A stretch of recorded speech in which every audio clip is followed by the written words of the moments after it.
കേരളം ഞെട്ടുന്ന വെളിപ്പെടുത്തലുമായി കേന്ദ്ര ആഭ്യന്തര വകുപ്പ് മുൻ അണ്ടർ സെക്രട്ടറി RVS മണി ജനം ടിവിയിൽ. മലപ്പുറത്ത് നിന്നുള്ള മുസ്ലിം ലീഗ് കേന്ദ്രമന്ത്രിയും അവിശുദ്ധ ബന്ധത്തിന്റെ ഭാഗമായി ഹിന്ദു ഭീകരവാദം എന്ന വാക്ക് ആദ്യം ഉപയോഗിക്കുന്നത് ആഭ്യന്തരമന്ത്രിയായിരുന്ന ശിവരാജ് പാട്ടീലാണെന്നും RVS മണി വ്യക്തമാക്കി. ഇസ്രത് ജഹാൻ കേസിൽ സോണിയ നേരിട്ടിടപെട്ടെന്നും RVS മണിയുടെ വെളിപ്പെടുത്തൽ. He was from some Malappuram constituency or somebody. He also supported it more. He was from IUML. So about his role in all these things, you can also do a research on that, and you will know a lot of things about it. Using the Home Minister's office. He was not the minister, but he used to throw orders. Home Minister will say, listen to him and fulfill. That's all. Shivraj Patil ji. And thereafter he will throw orders.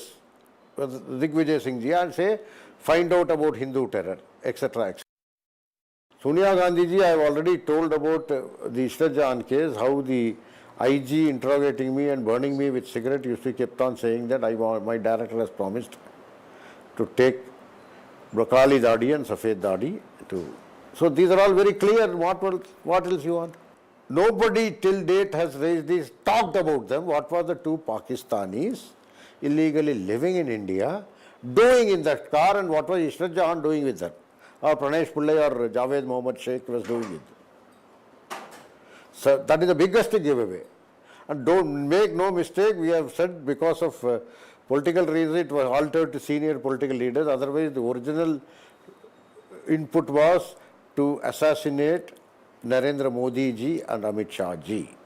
When I was being interrogated in the Israt Jahan case, the concerned IG said, my director of CBI said, my director has promised madam to put Safed Dadi and Kali Dadi behind bars. The conclusions is for all of you to draw. Who is that madam? Who is the director of CBI who promised? Who is Safed Dadi and who is Kali Dadi? കൂടുതൽ വിവരങ്ങളുമായി ഡൽഹിയിൽ നിന്ന് സാദൃശ്യ ചേരുകയാണ്. ആദർശ്, വളരെ ഗുരുതരമായ വെളിപ്പെടുത്തൽ, ഞെട്ടിക്കുന്ന വെളിപ്പെടുത്തൽ, മുസ്ലിം ലീഗിനെയും കോൺഗ്രസിനെയും അത്രത്തോളം പ്രതിരോധത്തിലാക്കുന്ന നിർണായകമായ ആ വെളിപ്പെടുത്തൽ തന്നെയാണ് RVS മണി നടത്തിയിരിക്കുന്നത്. ജനം ടിവിയുടെ മറ്റെന്തൊക്കെ കാര്യങ്ങളാണ് ഇതുമായി ബന്ധപ്പെട്ട് അദ്ദേഹം വ്യക്തമാക്കിയത്, വിശദീകരിച്ചത്?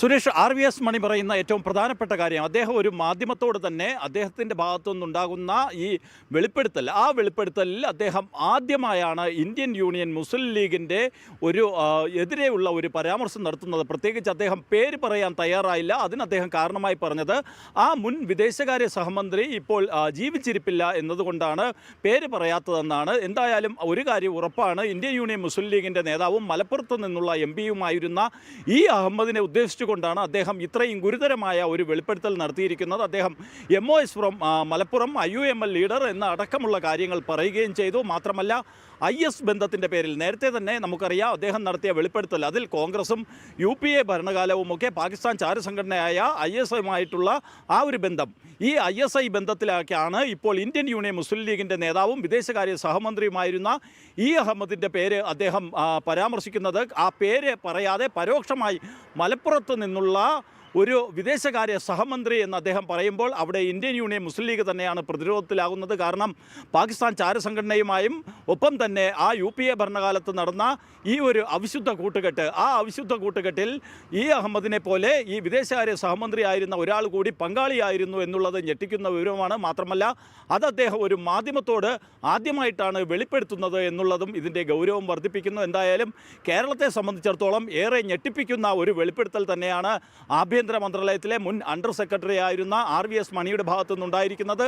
അദ്ദേഹം മറ്റു ചില കാര്യങ്ങൾ കൂടി പറയുകയും ചെയ്തു. അതിൽ ഏറ്റവും പ്രധാനപ്പെട്ട ഒരു കാര്യമെന്ന് പറയുന്നത് ഇസ്രത് ജഹാൻ വധക്കേസുമായി ബന്ധപ്പെട്ടാണ്. ആ കേസിൽ കൃത്യമായിട്ട് തന്നെ ഈ ഭീകരരെ സംരക്ഷിക്കുന്ന സമീപനം അന്നത്തെ UPA സർക്കാരിൻ്റെ ഭാഗത്തു നിന്നുണ്ടായിരുന്നു എന്നതടക്കമുള്ള കാര്യങ്ങൾ അത് അദ്ദേഹം നേരത്തെ പലപ്പോഴും വെളിപ്പെടുത്തിയതായിരുന്നു. എന്നാൽ അതുമായി ബന്ധപ്പെട്ട കൂടുതൽ വിവരങ്ങൾ അദ്ദേഹം പുറത്തുവിടുകയും ചെയ്തിരിക്കുന്നു. അദ്ദേഹം UPAയുടെ ചെയർപേഴ്സണായിരുന്ന സോണിയാഗാന്ധിക്ക് ഇതിലുള്ള പങ്ക് അദ്ദേഹം കൃത്യമായിട്ട് തന്നെ പറയുന്നുണ്ട്. കറുത്ത താടിയെയും വെളുത്ത താടിയെയും ലക്ഷ്യമിട്ടുള്ള നീക്കങ്ങളാണ് നടന്നത്.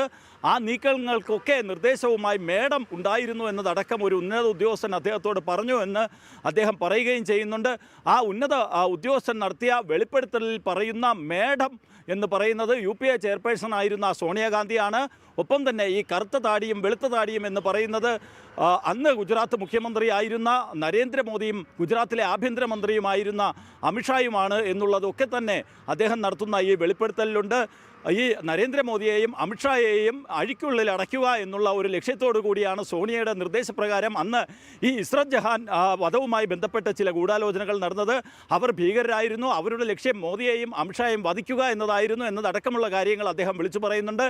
അങ്ങനെയുള്ള അവരെ, പ്രത്യേകിച്ച് ഈ പാകിസ്ഥാനിലെ തീവ്രവാദ സംഘടനകൾ പോലും അവരെ തങ്ങളുടെ പോരാളികൾ എന്ന് വിശേഷിപ്പിച്ചപ്പോഴായിരുന്നു അന്നത്തെ UPA സർക്കാർ അവരെ വെള്ളപൂശുന്നതിനും അവർ ഭീകരവാദികളല്ല എന്നുള്ള ഒരു നിലപാട് സ്വീകരിക്കുകയും ചെയ്തത്. അന്ന് അതിന് കൂട്ടായി ചില മാധ്യമങ്ങളും ഉണ്ടായിരുന്നു എന്നുള്ളതും എടുത്തു പറയേണ്ട ഒരു കാര്യം തന്നെയാണ്. എന്തായാലും ഇപ്പോൾ RVS മണി നടത്തുന്ന ഈ വെളിപ്പെടുത്തലുകൾ അത് കോൺഗ്രസിനെ സംബന്ധിച്ചിടത്തോളം ഏറെ നിർണായകമാണ്. ഒപ്പം തന്നെ കേരളത്തെ സംബന്ധിച്ചിടത്തോളം ഈ അഹമ്മദ് മന്ത്രിയായിരുന്ന കാര്യം ചൂണ്ടിക്കാട്ടി അദ്ദേഹം പറയുമ്പോൾ അത് ഇന്ത്യൻ യൂണിയൻ മുസ്ലിം ലീഗിനെയും പ്രത്യേകിച്ച് കേരളത്തിലെ രാഷ്ട്രീയത്തിലും കേരളത്തിലെ ഭരണത്തിലും ഒക്കെ നിർണായക സ്വാധീനമുള്ള ഇന്ത്യൻ യൂണിയൻ മുസ്ലിം ലീഗിനെ പ്രതിരോധത്തിലാക്കുമെന്ന് ഉറപ്പാണ്. കാരണം അവർക്ക് ഭീകരവാദ സംഘടനകളുമായുള്ള ബന്ധം ഉൾപ്പെടെയുള്ള കാര്യങ്ങളാണ് അദ്ദേഹം ഇതിലൂടെ ചൂണ്ടിക്കാട്ടുന്നത്. എന്തായാലും ഈ UPA ഭരണകാലത്ത് ഭീകരവാദികൾ രാജ്യത്ത് അഴിഞ്ഞാടിയത് ആ സർക്കാരിൻ്റെ അനുവാദത്തോടു കൂടി തന്നെ എന്നുള്ള ഞെട്ടിപ്പിക്കുന്ന വെളിപ്പെടുത്തൽ തന്നെയാണ് ആഭ്യന്തര മന്ത്രാലയത്തിൻ്റെ മുൻ അണ്ടർ സെക്രട്ടറി ആയിരുന്ന RVS മണി നടത്തുന്നത്. സുരേഷ്.